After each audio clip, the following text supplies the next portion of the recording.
Well, hello and welcome YouTube. Mr. Robinson back here with yet another brand new exciting video. Let's get straight into the action and look at congruent triangles. Now, if you are kind of following my video series for integrated math 1 material, the last thing you saw was involving vertical angles, linear pairs, and all the parallel lines cut by transversal stuff. This sounds like a little bit of a deviation from that. That was really just a segue into what we're going to do here now. And even though we're not going to do too much with that stuff here, I do promise that it's going to make a little cameo here, and it's going to be explored a lot more and more when you see more vertical angles, alternate interior angles, things like that. Still good things to know. But let's get into this video here.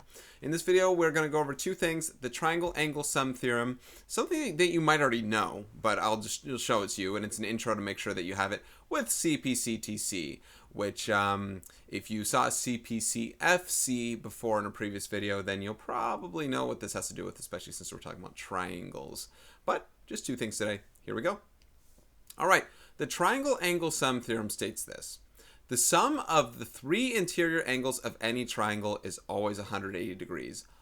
Always 180 degrees. That means that when I add these three angles, and these aren't degrees themselves, the 1, 2, 3, but if they're just unknown angles, the measure of angle 1 plus the measure of angle 2 plus the measure of angle 3 equals 180 always. And I have proof! I can show this to you verifiably so that this will always happen. You have here just three lines that are intersecting, boom, boom, boom, and they make three angles here.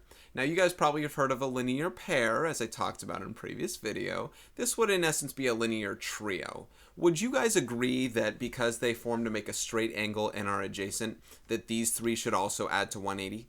I think you'd agree, right? 180-degree angle is right there.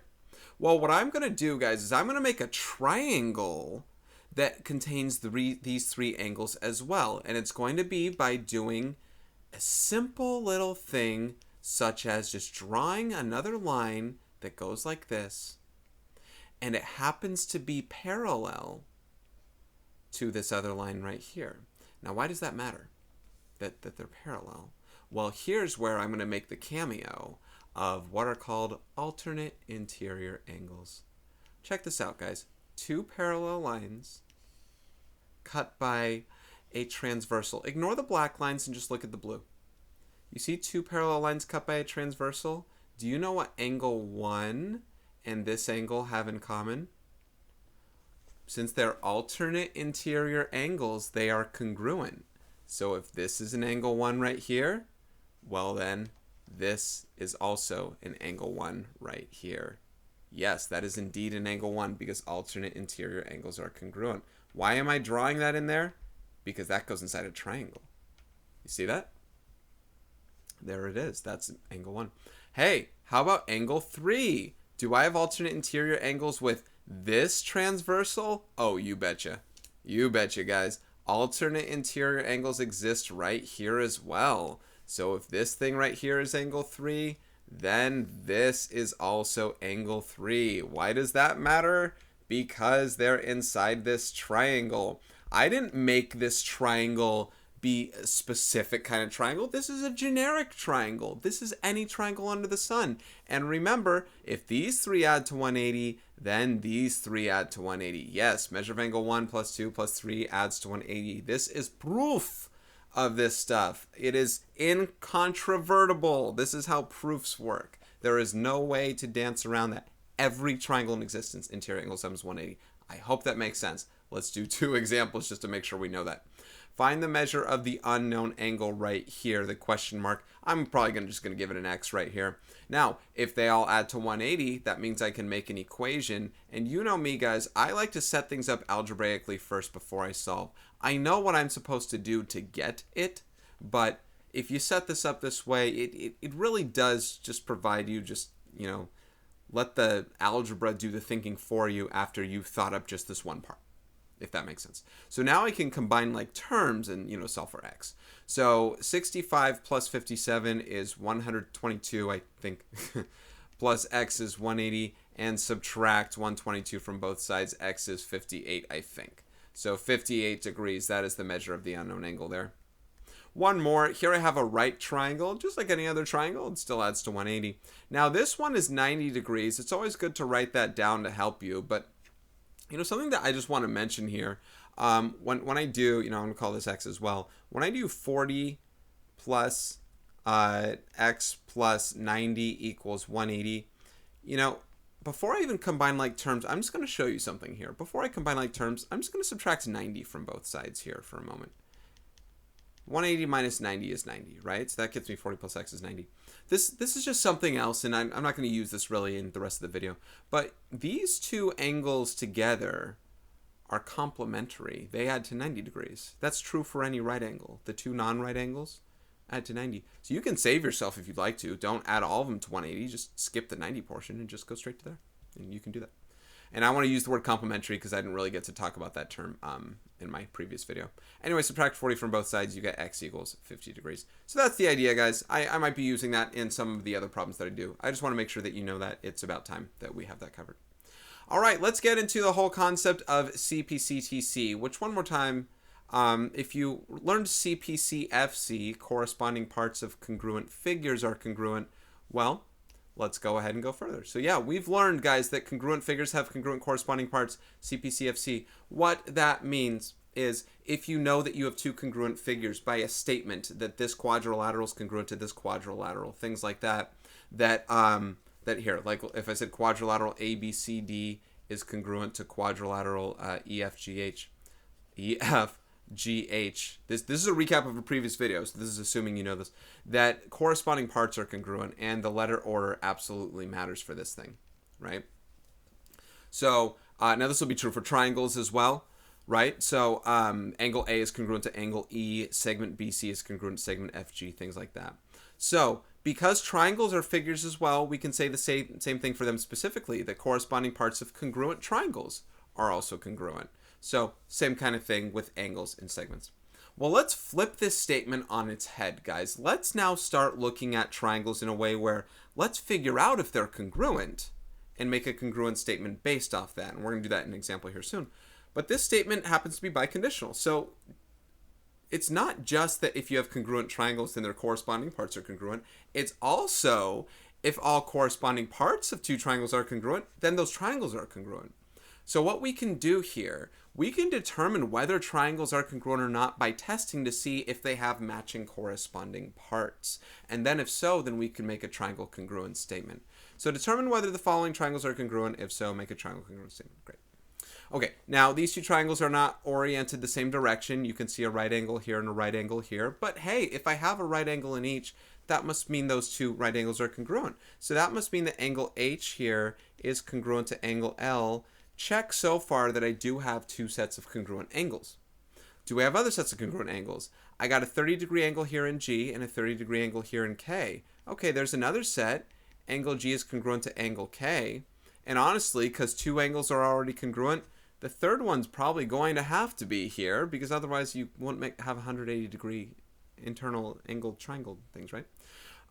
So angle 60 in J and angle 60 in M also congruent to each other. Angle J is congruent to angle M. So far, I have congruent corresponding angle, or these angles here, and I guess they correspond to each other, right? They have to, otherwise they wouldn't be congruent.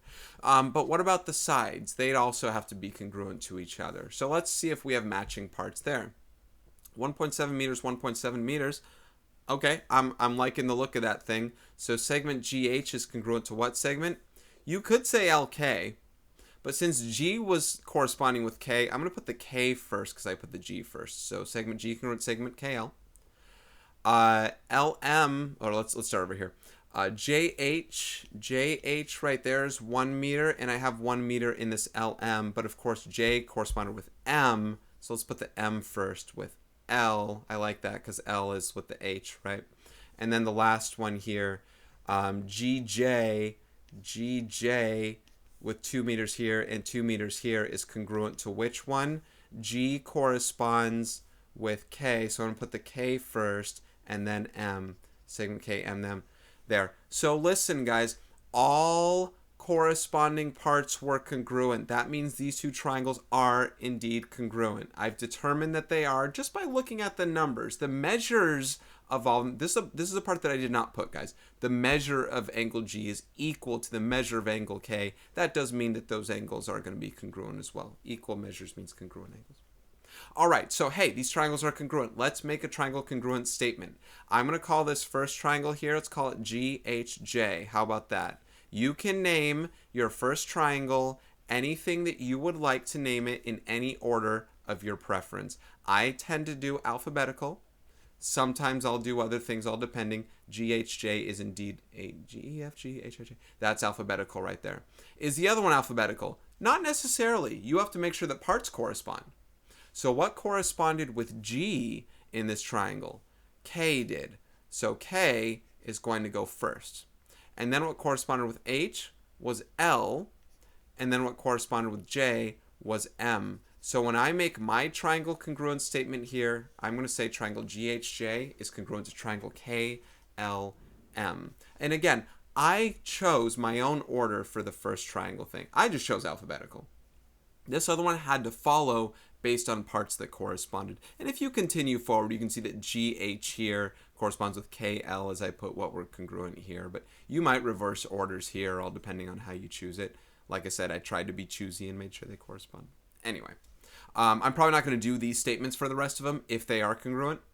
But of course, you know, we do tests to see if they are first before we make a congruent statement anyway. So all parts corresponded, excuse me, all corresponding parts were congruent. Therefore, these two triangles were congruent. By the way, JKLM. This was alphabetical as well, but that was just the nature of the problem. All right, let's do another one. Determine whether these two triangles are congruent here. So if you look here, I got AB is 12.1, ED is 12.1, or, you know, whichever way they're supposed to correspond. Notice we don't have any marked angles right here. I wonder if that's important. We'll talk about it in the future. But 12.1, 12.1, so far so good. I'm just going to mark these with little tick marks this time. How about that? Single tick mark, single tick mark. Let's check this 8.5. Is that, or sorry, let's go with 7.9 next, because I think here's the trap in the problem. Let's check the 7.9 AC. Is that congruent to this DF 7.9 centimeters? It sure is. I got another congruent set. And 8.5 with the, 8.4. They're not quite the same. Is that okay? Not really. I mean, it's okay for them to still be triangles, I guess, but I'm going to put 4 tick marks here because that's not congruent to that one there. They're not the same. These two triangles don't have all corresponding sides congruent, and sides are parts. So if all corresponding parts aren't congruent, I guess these triangles aren't congruent. I'm going to put not congruent. And please understand why, even though there are two sets of sides that were congruent, the third set was not. Not congruent. So I'm not going to make a triangle congruent statement. Now, by the way, even if the third set of sides were congruent, would that be enough information, or would I need the angles? Right now, I'm going to leave that on a bit of a cliffhanger. I'm going to say that with respect to this section, it would be nice if we could test all parts, all sides, and all angles. In the future, you're going to learn that there are a minimalistic amount of parts that you can prove to be congruent, and it'll be enough. But for now, and I don't know if that example here means that therefore you should have known these weren't congruent. But for now, let's see if we can test all parts, all sides, and all angles. So I have this example right here, guys, and now we have all sides and all angles. You're like, we don't have sides. We do have tick marks here. So let's go ahead and take a look at this one and see what we can say. I do have one side here congruent to a side here, that works out, and a side here congruent to a side here. They were all single tick marks, though. That does make these what are called isosceles triangles, which means I don't know which parts would necessarily correspond. I don't know how much it would actually matter, because I could flip this thing and they're still congruent. And then these sides are congruent as well. Even though we don't have numbers, it doesn't mean that they're not congruent. And that's, you know, when we get into the future thing, I think the next video, you're going to see a lot less measures of sides and angles. You're just going to see tick marks of congruency. And we're going to have to be accepting of that. That being said, the measures do have numbers on them. 71, 71, 71, 71. Somewhere here, guys, we do have congruent angles. Either R is congruent to U or to W, which could also be congruent to T or R. So there are kind of just overlapping sets. I'm going to show you multiple congruent statements we can make here. And then the S and V, both 38 degrees, are congruent. Hey, we do have all sets of corresponding parts are congruent, so these triangles are congruent.